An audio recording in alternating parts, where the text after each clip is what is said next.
El objetivo esotérico del Tantra, ya lo hemos dicho, es el mismo de toda estrategia hiperbórea: la mutación de la naturaleza animal del Pasú en la divina e inmortal del Siddha. Por eso debe tenerse bien en claro que el Virya hiperbóreo, por medio del Tantra, no busca ninguna fusión con el demiurgo, sino por el contrario, persigue aislarse totalmente de él para ganar la individualidad absoluta que otorga el Bril. ¿Puede lograrse el objetivo esotérico por medio de la yoga tántrica? Sí, siempre que se tenga una idea clara de qué significa despertar a Kundalini y para qué y cuándo se puede acudir sin peligro a las técnicas de retención seminal en el Maituna. Vayamos por partes. Muchos viryas confusos de Occidente que acostumbran a jugar imprudentemente con los tattvas creen que despertar a Kundalini es algo así como poner en movimiento una energía refleja que actúa por sí sola siguiendo alguna ley desconocida. A este error contribuye la idea de que el Sushumna y los otros nadis son canales y por lo tanto deben canalizar la energía por una especie de circuito sin que se desvíe ni desborde, análogamente a los circuitos del sistema nervioso. Se cree también que la sustancia de Kundalini es un fuego o un calor, o en todo caso, la fuerza de una energía natural. Pero Kundalini es mucho más que estas creencias. Vamos a recurrir a un concepto de la sabiduría hiperbórea para definir a Kundalini, pero tengamos presente que se requerirían varios libros para fundar esta explicación en la esencia de Kundalini, y que criterio que se sigue aquí es mucho más breve y sugestivo referirse a ella, describiendo analógicamente su comportamiento, que no se ajusta evidentemente al de una fuerza ciega. Ya hemos dicho, al hablar de la cábala acústica, que en verdad el universo ha sido hecho a partir de contados elementos diferentes, no más de 22, que soportan, por sus infinitas combinaciones, la totalidad de las formas existentes. Estos 22 elementos, o 50 según las tradiciones de la India, pueden considerarse como sonidos o vijas, es decir, raíces acústicas universales. De este modo, resulta que toda forma viene a estar sostenida por un nombre, que es la formulación de una determinada combinación de los vijas principales. Pero según dijimos en otra parte, una forma concreta es la expresión de un estado en el proceso evolutivo de los arquetipos. Hay pues una relación entre los arquetipos y los nombres sagrados de todas las cosas que conviene conocer. En un principio, los arquetipos son pensados por el demiurgo, el Uno, Brahma, y proyectados en el gran océano psíquico primordial o Akasha, a donde permanecen en estado potencial. Es el aliento del Uno, o sea, la pronunciación de los nombres, el impulso que inicia el proceso evolutivo de los arquetipos Manu, quienes al desplegarse en la materia, determinan las formas existentes, formas que progresan hacia la entelequia, hacia una más completa manifestación de su propio arquetipo. Es cierto entonces que a cada cosa le corresponde un nombre secreto arquetípico, concepto que es manejado desde siempre por la magia y que se encuentra profundamente desarrollado en los sistemas filosóficos de la India, pero que fundamentalmente constituye la base de la cábala acústica. Cuando el demiurgo pronuncia las palabras, es decir, modula el aliento, adquiere el aspecto de un verbo o logos cósmico. Por la característica que posee el espacio de ser una expresión de las mónadas arquetípicas, cuya manifestación son los cuantos psicofísicos de energía, trutis o unidades UEBAC, el aliento del demiurgo, sus palabras, llegan a todos los puntos del cosmos, haciendo posible que se plasmen las formas allí donde la materia permita los procesos evolutivos de cada arquetipo particular.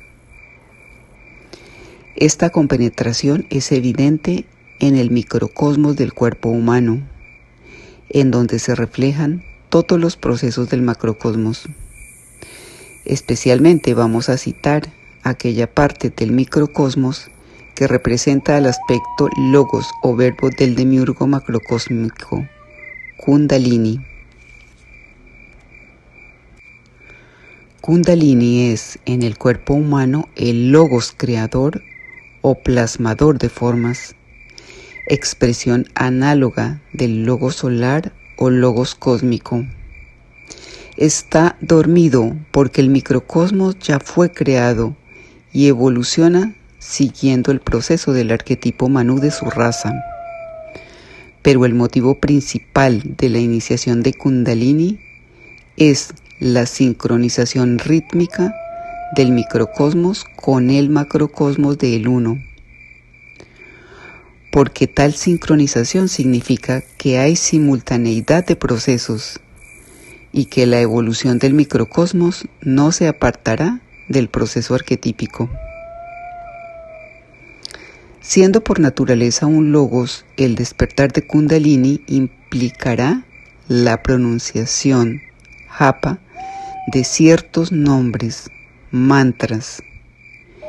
En efecto, durante el ascenso por el canal Chuchuma y en su descanso en cada chakra, Kundalini recita permanentemente vijas y mantras tal como corresponde a un auténtico logos, cumpliendo así una función de calidad superior a la que le atribuye la creencia vulgar.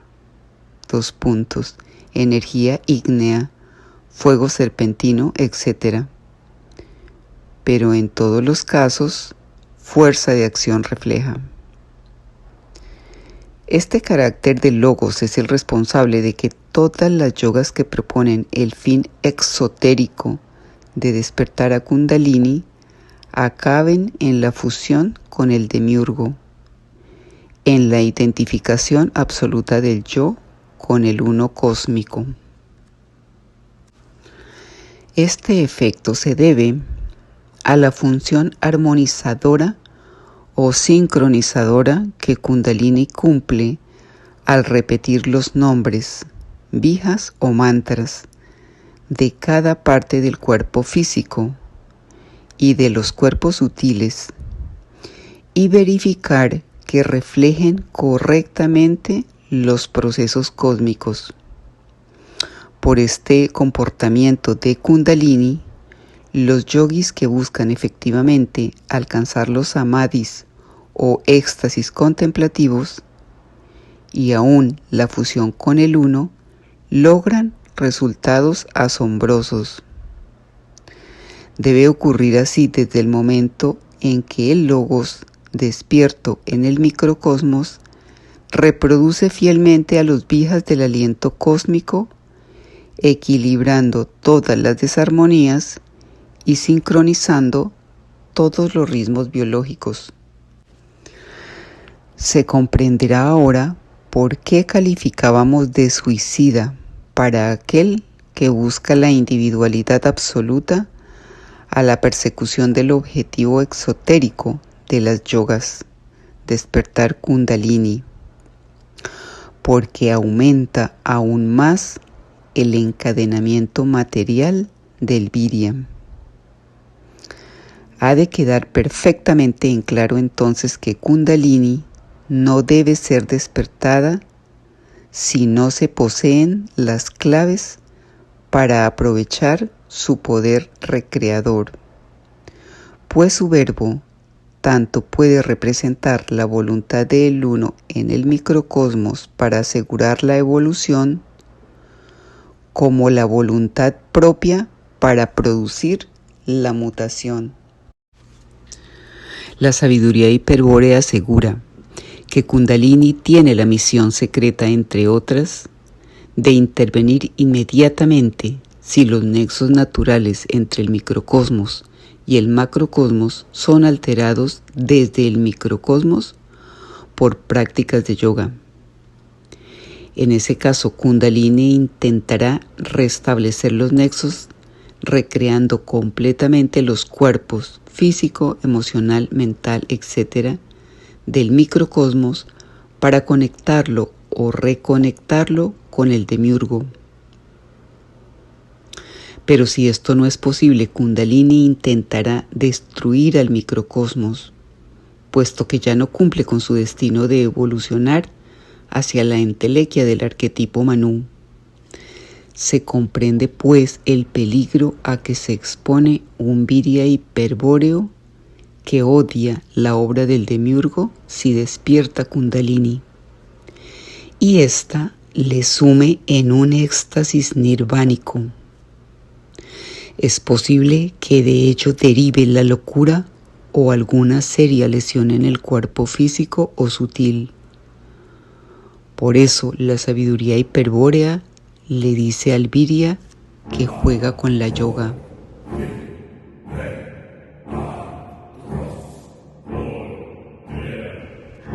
¿Qué harás tú que aún crees que el sexo es malo cuando Kundalini diga Lam y tus gónadas se sequen? ¿Y qué harás tú que aún padeces angustias y temor cuando Kundalini diga Bam y tu suprarrenal se disuelva? ¿Y qué harás tú que aún sufres y gozas por las cosas del mundo y aún sientes el fuego de la ira y el frío de la indiferencia cuando Kundalini diga Ram y tu páncreas se calcine? ¿Y qué harás tú que aún amas y odias cuando Kundalini diga Yam y tu corazón estalle y se volatilice? ¿Y qué harás tú que aún hablas y escuchas cuando Kundalini diga Ham y tu tiroides se desintegre? ¿Y qué harás tú que aún ves sin ver cuando Kundalini diga Om y sobrevenga tu muerte? Estas preguntas y muchas más hace la sabiduría hiperbórea al Virya hiperbóreo, es decir, a quien el demiurgo tomará por enemigo e intentará destruir. Sin embargo, la respuesta no implica abandonar la práctica del yoga a priori, sino, como decíamos antes, operar estratégicamente con las técnicas tántricas luego de saber qué significa despertar a Kundalini, algo que ya hemos explicado, y para qué y cuándo se puede acudir sin peligro a las técnicas de retención seminal en el Maituna. Debemos investigar entonces estas dos últimas condiciones. Para conocer con exactitud cuándo un Virya puede emplear con éxito las técnicas sexuales del tantrismo, hay que partir de una afirmación fundamental de la sabiduría hiperbórea. El sadhaka no debe amar con el corazón a la mujer de carne. Esta revelación seguramente será tomada con sorpresa o desdén por aquellos que efectúan las prácticas tántricas con la mujer amada, una figura muy cara a la fantasía occidental. A quienes así proceden, la sabiduría hiperbórea los denomina simplemente virias ignorantes, pues lo ignoran todo sobre Kali. Verdaderamente causa risa pensar que la ignorancia llegue tan lejos como para creer que en el Maituna con la esposa, o amiga, o amante, se encontrará la liberación que prometen los textos sagrados orientales. Eso es tener una pobre idea de Shiva y de Kali. Pero la risa acaba aquí, pues tal ignorancia es sumamente peligrosa, ya que para una pareja occidental los resultados suelen ser desastrosos, y es más probable que en el lugar de la ansiada liberación lo que se obtenga sean alteraciones psíquicas irreversibles. No se debe, pues, amar a la mujer con la cual uno se ayunta para practicar el Maituna tántrico. Pero entonces, ¿qué sentimiento hay que sentir hacia ella? Ningún sentimiento. Hemos planteado esta pregunta para destacar la dificultad que existe en Occidente para concebir una relación no afectiva con la mujer, dificultad que no se presenta en la mente de los orientales, para quienes fue revelado el método tántrico.